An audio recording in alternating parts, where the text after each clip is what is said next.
Seven graders, welcome back to Math Class. Sekarang kita akan kembali membahas tentang sudut. Nah, ini adalah part 2 dari lanjutannya video yang terakhir kemarin, masih tentang sudut yang sehadap. Mari kita mulai.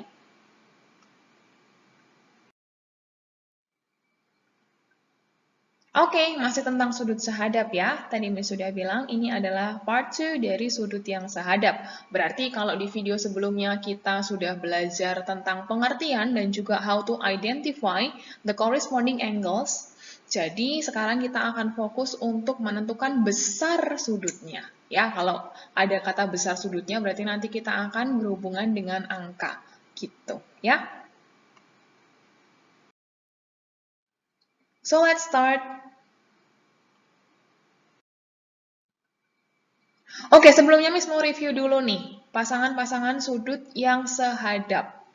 Oke, jadi ada dua garis sejajar. Ini line 1, 2, and 3. Line 1 and 2 sejajar ya, mereka equidistant, sama jaraknya. Oke, dan kalau diperpanjang sampai infinity, mereka nggak akan pernah ketemu. Oke, itulah garis yang sejajar. Dipotong oleh garis lain yang beda direction-nya dengan garis pertama dan yang kedua. Gitu ya. Oke, lalu pasangan sudut-sudut yang sehadap adalah mana hayo? Ingat ya, sudut sehadap itu adalah sudut yang bentuknya sama. Jadi, kalau misalnya bentuknya seperti ini, ya dia pasangan sudut sehadapnya juga harus kayak begini. Kalau begini, ya harus sama begini, gitu. Ya. Oke, berarti kita punya A dan E. Ya, ini pasangan sudut yang sehadap. B dan F, lalu C dan G, dan terakhir D dan H. Yeay, DH. Gitu. Ya. Oke, kalau misalnya gambarnya dibikin lain. PQRS, TUVW. Oke, berarti ya tinggal ditentukan ya. Yang bentuknya sama, berarti P sama T. Gitu. Ya. Lalu Q sama U. Gitu. Ya, bentuknya sama nih, sama-sama nge-L begitu. Oke, lalu berikutnya R sama V, dan terakhir adalah S dan W, gitu ya. Dan kalau misalnya nanti gambarnya bukan seperti ini, gambarnya dimacem-macemin, dianeh-anehin, kamu bisa identify, kamu bisa temukan pasangan sudut-sudut yang sehadap dengan menentukan letter F-nya. Oke, cari letter F-nya di mana? Itulah pasangan sudut sehadap ini nih. Sudut-sudut yang ada di huruf F. Inilah yang dinamakan dengan sudut sehadap dengan catatan kakinya F ini sejajar. Gitu. Ya. Ini juga common mistakes-nya. Kamu nggak boleh salah ya. Seperti yang Miss bilang tadi, misalnya sudut 1 dan sudut 5. Mereka membentuk FC, tapi F-nya itu satunya... Nah, satunya begini, satunya gini. Jelas ini bukan sudut yang sehadap. Nah, karena dari bentuknya aja udah beda. Walaupun bentuknya F, tapi F-nya yang udah nggak beraturan gitu. Jadi ini nggak bisa dikategorikan sebagai sudut yang sehadap.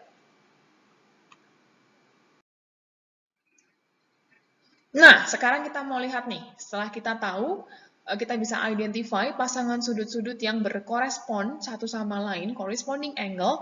Nah, sekarang kita akan lihat nih. Bagaimana besar sudutnya yang corresponding itu. Kalau misalnya di logika, kalau kamu punya sudut yang sama persis nih bentuknya, let's say A and E, gitu. Ini A, ini E. Kalau misalnya mereka identical seperti ini, kalau misalnya kamu geser E, imagine ya, kalau misalnya kamu geser sudut E ini ke sudut A, tempatnya akan fit nggak, nak? Kalau misalnya kamu, sekali lagi ya, kalau misalnya kamu geser sudut E ini ke sudut A, kamu tempelin sudut E ini ke sudut A, Miss slide ke atas gitu, apakah akan fit ke tempatnya sudut A, sudut E-nya ini? Ternyata jawabannya iya. Ya, karena mereka garisnya ini sama-sama sejajar. Oke, ini sama-sama sejajar yang bawah ini. Terus yang ini kan memang garis lurus. Jadi mereka akan exactly the same shape between angle A and angle E. Jadi mereka akan exactly the same shape. Mereka akan exactly membentuk bentuk sudut yang sama gitu. Nah, karena bentuknya mereka sama, hadapnya mereka juga sama, berarti bisa disimpulkan bahwa sudut-sudut yang sehadap besarnya juga sama. Jadi mereka sama besar. Example seperti ini. Ini nih, kalau Miss punya di sini 80, di sini pasti juga 80. As long as ini garisnya sejajar ya nak ya. F-nya adalah F yang kakinya sejajar, sama. Gitu. Ya.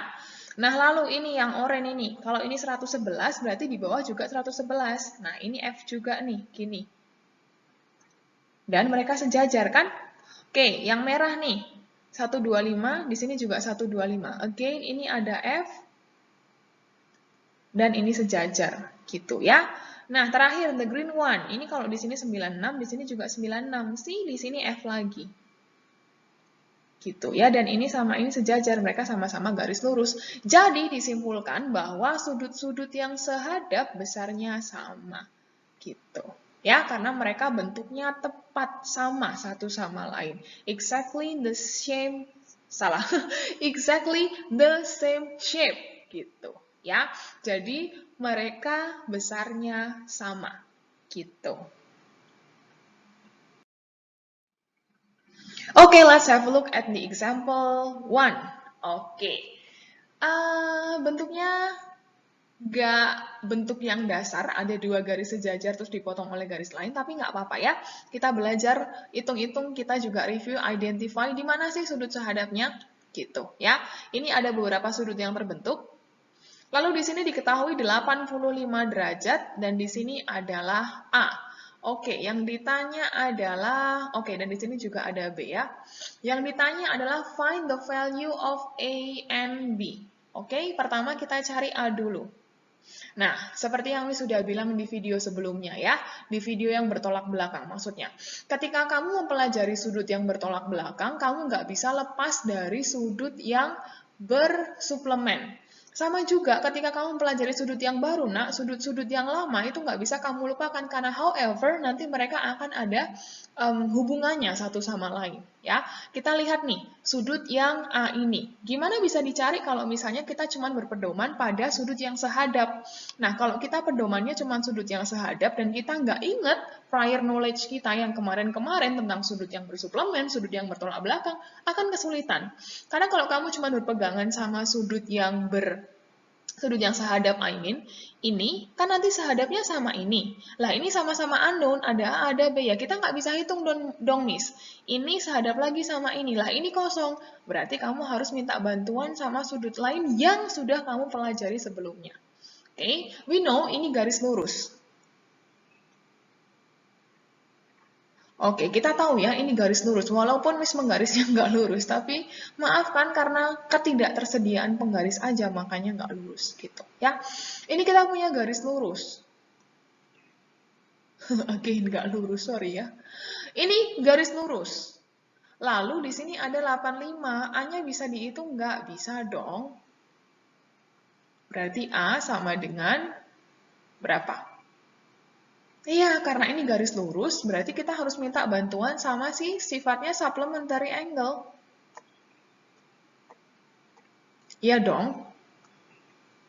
Supplementary angle itu apa? Sudut-sudut yang kalau dijumlahkan hasilnya adalah 180 degree. Jadi kalau di sini kita punya garis lurus, ya kita bisa pakai sifat ini. Karena supplementary angle itu nanti kalau dijumlahkan 180, ya kan? Jadi kita bisa tambahkan 85 sama A-nya. Berarti ini di sini 85, di sini A. Nah, untuk menghitung A, gampang dong. A-nya tinggal disendirikan, 180-nya tetap, 85-nya dipindah ke sana. Karena dia sejenis dengan 180, yang hanya angka. Dia konstan, jadi harus bertemu dengan yang sesama konstan. Gitu. Nah, perjanjiannya kalau dia dipindah ruas berarti tandanya berubah. Miss, di sini nggak ada sign-nya. Nah, kalau dia di paling depan dan nggak ada sign-nya, ya berarti ini sebenarnya ada plusnya. Cuman nggak ditulis. Gitu. Nah, kalau dipindah berarti jadi min 85. Gitu. Ya, ketemu deh A-nya. Berarti 180 dikurang 85 adalah 95. Oke, this is A.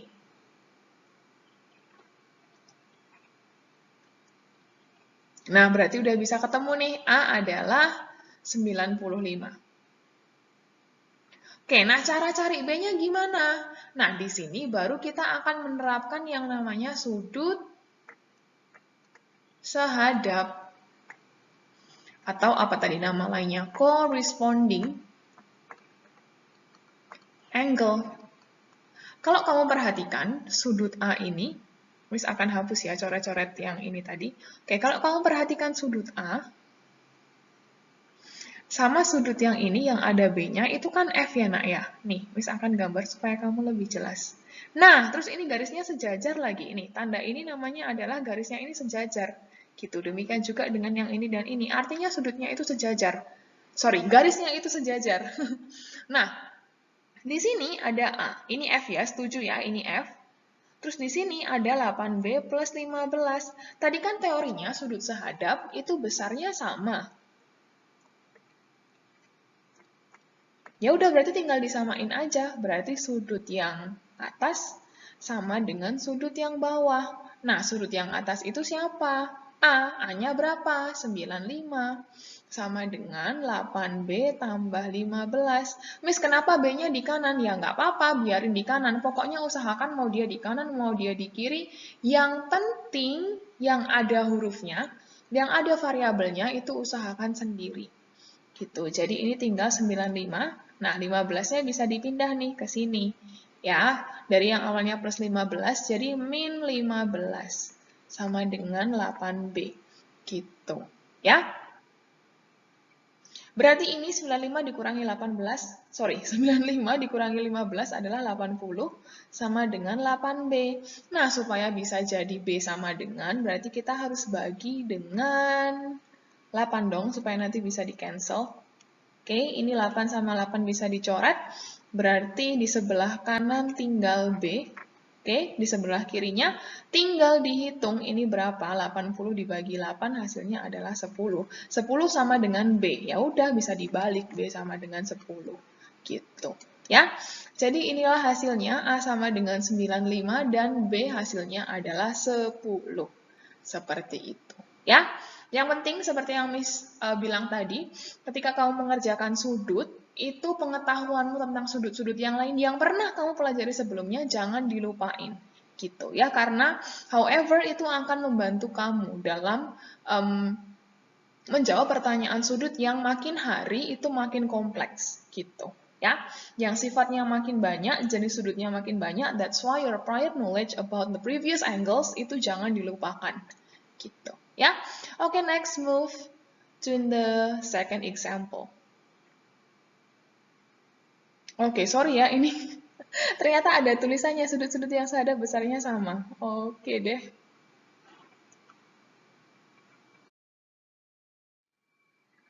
Oke, ini example 2. Mari kita lihat ya, ada tulisannya enggak ya? Oh, oke. Ini 88, ini 4X, ini 5Y tambah 3. Oke, sama ya seperti tadi, yang dicari adalah nilai X dan Y-nya.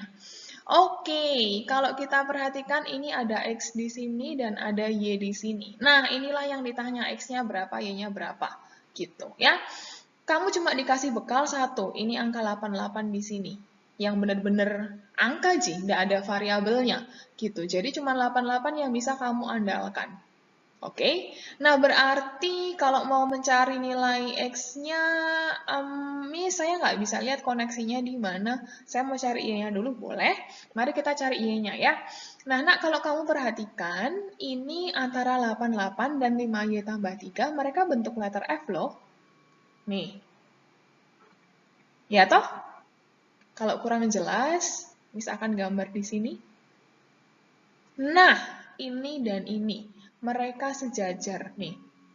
Ini 88, ini 5Y tambah 3. Berarti 88 dan 5Y tambah 3 adalah sudut yang sehadap. Oke, berarti nanti mereka besarnya sama. Gitu ya. Jadi, karena mereka sehadap, berarti mereka bisa dikasih sama. Gitu. Mari kita masukkan, berarti ini 88. Ini 5Y tambah 3 gitu. Atau kalau misalnya kamu lebih nyaman yang ada huruf-hurufnya itu di sebelah kiri, ya udah tinggal di switch aja tempatnya, itu nggak akan merubah nilai karena tanda hubungnya adalah sama dengan. ya. Gitu, ya. Boleh di switch ke kiri, berarti 5Y tambah 3 sama dengan 88, boleh, gitu, ya. Tapi kalau kamu nggak matter dengan ini, nggak apa-apa sih, gitu, ya.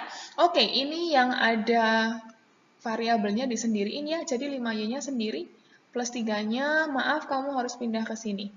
Kalau pindah dan melewati tanda sama dengan, berarti kamu harus ubah tandanya. Berarti di sini 88 min 3. Sama dengan ini tinggal 5Y, gitu ya. 88 dikurangi 3 hasilnya adalah 85 sama dengan 5Y. Nah, biar ketemu Y-nya berarti harus dibagi 5 di kedua sisinya. Ini bisa di-cancel dan di-cancel. Berarti ini tinggal Y, yang kiri berarti 85 dibagi 5 hasilnya adalah berapa? Hayo. 1, 5, 3, 7. Oke, 17 ya. Ketemu deh Y-nya adalah 17. Oke? Nah, Y-nya adalah 17. Nah, sekarang kita tinggal cari X-nya nih. Miss akan hapus ya, ini letter F-nya. Cara cari X-nya gimana? Hayo. Oke, berarti ini di sini juga 88 ya, Nak ya. Karena mereka kan sehadap besarnya sama. Berarti kalau di sini 88, di bawah juga 88. Gitu. Dan kalau misalnya kita masukkan Y-nya, emang benar 5 dikali 17 tambah 3. Ini 5 kali 17 tadi 85. Sorry, ini tambah 3. Tambah 3 sama dengan 88 gitu. Nah, kalau misalnya di sini sudah diketahui 88 juga, berarti kita bisa lihat ya Nak ya, antara 88 sama 4X itu juga ada letter F-nya. Yang mana Miss letter F-nya? This one. Sorry. Ini L, ini juga L. Gitu ya. So, this is the letter F. Nih, F-nya seperti ini. Miss taruh di sini ya Nak ya. Nah, oke, ini sama ini. Ini tadi 5Y tambah 3, tapi karena 5Y tambah 3-nya itu sudah kita hitung, jadi ini langsung masukkan 88 ya. Nah, ini 88, terus di sebelah kanannya 4X. Nah, padahal mereka ini kan sudut yang sehadap, berarti again sudut yang sehadap besarnya sama. Jadi tinggal disamain aja, apa sama dengan apa. Gitu ya, karena di sini kita punya 88, ya udah 88 sama dengan 4X. Atau kalau kamu nggak nyaman ya udah, ini 4X sama dengan 88. Gitu ya. Tinggal sisa dibagi 4 dong, supaya bisa habis. Ya kan, ini habis, baru tinggal X sama dengan 88 bagi 4 berarti adalah 22. Ketemu deh, jadi X-nya ketemu dan Y-nya pun ketemu. Gitu ya. Jadi itulah Nak cara untuk menghitung besar sudut yang ditanyakan dari konsep sudut yang sehadap. Once kamu find the letter F, ya udah berarti disitulah letak sudut-sudut yang sehadap. Kalau sudut-sudut itu sehadap, pasti besarnya akan sama. Seperti itu ya. I think this is the last example. Oke, ya betul. Tadi adalah the last example. Nah, sekarang setelah kamu belajar menghitung, Miss mau kasih beberapa contoh corresponding angle atau sudut-sudut yang sehadap di our daily life. Adakah Miss? Ternyata ada. Gitu. Mari kita lihat ya. Yang pertama. Nah, ini nih, bangunan gedung bertingkat. Mereka menggunakan konsep sudut yang sehadap. Gitu ya. Jadi antara lantai satu dengan lantai yang lain itu pasti sudut-sudutnya, corner-cornernya itu pasti akan sama besar sudutnya karena mereka sehadap gitu. Dan nggak mungkin kan, nggak mungkin ini floor-nya ini dia akan miring, nggak mungkin ya. Jadi ini dibuat sejajar satu sama lain sehingga ke atasnya itu nanti akan membentuk sudut yang sama. Kecuali menara miring ya. Kecuali menara miring, coba nanti kamu amati apakah mereka dari lantai yang ground sampai ke atas-atasnya itu benar-benar sudutnya sehadap gitu ya. Tapi basically ketika ada bangunan bertingkat seperti ini, di corner-cornernya atau ini, nah ini juga sudutnya adalah sehadap. Atau yang di atasnya, Miss, oh yang ini boleh juga, ini juga sehadap nih. Gitu ya, atap-atapnya ini juga sehadap. Gitu, itu contoh yang pertama. Contoh berikutnya. Contoh berikutnya ya, siap ya. Apa nih kira-kira? Agak membingungkan, Miss. Apakah ini? Nah, ini masa kalian nggak tahu ini apa? Ini apel ya, ini kotak bekal. Ini kotak bekal. Nah, di kotak bekal itu antara alasnya sama tutupnya itu pasti mereka sehadap nih. Ya, jadi yang bagian kiri ini pojok kiri sama pojok kiri pasti sama. Kalau besar sudutnya nggak sama, nggak fit dong. Nah, nutupnya nggak bisa klek gitu loh ya, nggak bisa ngelok, nggak bisa. Kamu kan satisfying ya kalau misalnya kamu nutup yang klek bunyi kayak gitu loh ya. Jadi antara alas sama tutupnya tempat makanmu itu pasti sudutnya juga sama ya. Ini cornernya sini sama cornernya sini. Mereka pasti sudutnya sama, mereka sehadap, bentuknya sama, ini begini dan begini. Kalau enggak, ya nggak akan fit antara alas sama tutupnya. Gitu. Dekat ya ternyata ya, in our daily life, tapi kita sering tidak realize. Ya, karena kita nggak tahu sebelumnya kalau itu namanya adalah sudut-sudut yang sehadap. Gitu. Oke, ini juga ya, ini sudah pasti, ini rel, ini sejajar, terus ini sama ini, atau kalau enggak yang sisi kanannya, ini sama ini, sama ini, sama ini, atau di bagian luarnya sama ini, ya, itu adalah sudut-sudut yang sehadap. Atau, nah, jalan-jalan ini juga dibuat ada teorinya, nah, jadi,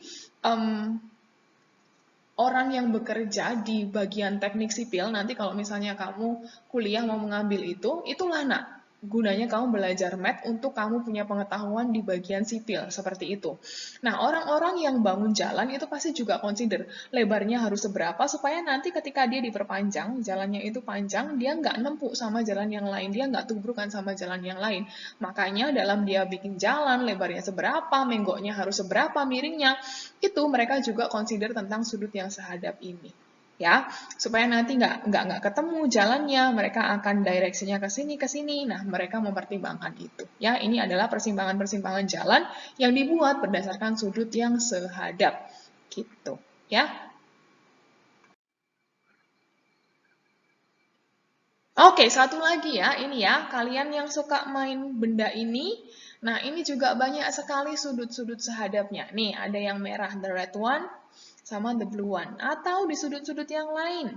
Nih, di sini, sama di sini. Kalau misalnya mereka nggak sehadap, ya pasti mereka nggak akan bisa fit satu sama lain membentuk jajaran-jajaran kubus-kubus kecil yang nanti bisa dirangkai menjadi seperti ini. Ya, jadi dalam barang-barang yang kelihatannya sederhana, di situ ada ilmu math-nya, walaupun kita nggak realize. Ya, dengan Miss kasih contoh-contoh ini, semoga kamu bisa relate apa yang kita pelajari dengan benda-benda apa yang di sekitarmu. Ya, jadi kamu bisa mulai untuk melihat sekitarmu. Mungkin ada nggak ya benda-benda yang di dalamnya ada sudut sehadapnya? Mungkin kamu nggak realize, but after learning this, Miss harap kamu bisa semakin tahu dan semakin amazed bahwa di dalam keseharian kita itu terkandung ilmu math, walaupun kamu nggak realize. Gitu, ya.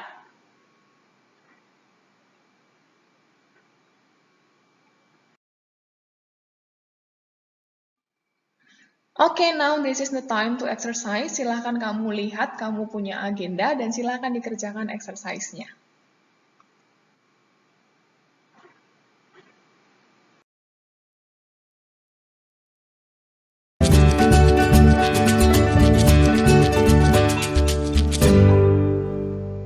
Oke, terima kasih untuk kesetiaannya menonton dari part 1 dan part 2 ini. Semoga mengerti, kalaupun ada yang tidak mengerti boleh tanya ke Miss ya. Thank you so much and see you on the next video. Bye-bye.